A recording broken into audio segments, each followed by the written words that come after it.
चला पाहूया examination module. सर्वात आधी आपण एक्झामिनेशन सेक्शनमध्ये जातो आणि एक्झाम ग्रुप ओपन करतो. आता उदाहरणासाठी आपण एक नवीन एक्झाम ग्रुप तयार करतो ज्याचं नाव ठेवतो नीट. एक्झाम टाईप सिलेक्ट करतो जनरल पर्पज पास फेल आणि सेव्ह करतो. पुढे आपण ॲड एक्झाम सेक्शनमध्ये जातो आणि एक नवीन एक्झाम क्रिएट करतो. इथे आपण एक्झामचं नाव टाकतो जसं वीकली टेस्ट किंवा टर्म 1 आणि रिक्वायर्ड सेशन सिलेक्ट करतो. सोबतच हेही निवडतो की ॲडमिट कार्डवर रोल नंबर दाखवायचा आहे की प्रोफाईल नंबर.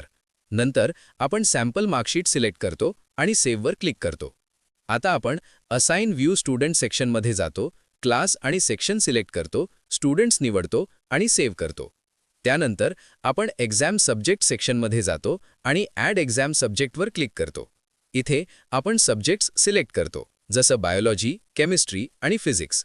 नंतर आपण एक्झाम डिटेल्स भरतो जसं date, start time, duration, credit hours, room number आणि मार्क्स डिटेल्स म्हणजे मॅक्सिमम आणि मिनिमम मार्क्स.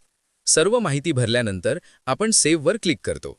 शेवटी एडिटमध्ये जाऊन एक्झाम पब्लिश करतो आणि मार्कशीट टेम्पलेट सिलेक्ट करतो. जसं आपण पब्लिश करतो एक्झाम शेड्यूल स्टुडंट ॲपवर दिसू लागतो.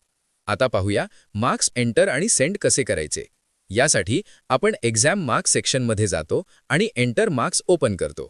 इथे क्लास, सेक्शन आणि सेशन सिलेक्ट करून सर्चवर क्लिक करतो. तुम्ही एकाच वेळी सगळ्या स्टुडंट्सचे मार्क्स एंटर करू शकता. फक्त सॅम्पल फाईल एक्सपोर्ट करा, त्यात सगळी माहिती आणि मार्क्स भरा, नंतर फाईल ड्रॅग अँड ड्रॉप करून अपलोड करा आणि सबमिट करा. यामुळे एकाच वेळी सगळ्या स्टुडंट्सचे मार्क्स अपडेट होतात. किंवा तुम्ही इंडिव्हिज्युअली पण मार्क्स एंटर करू शकता.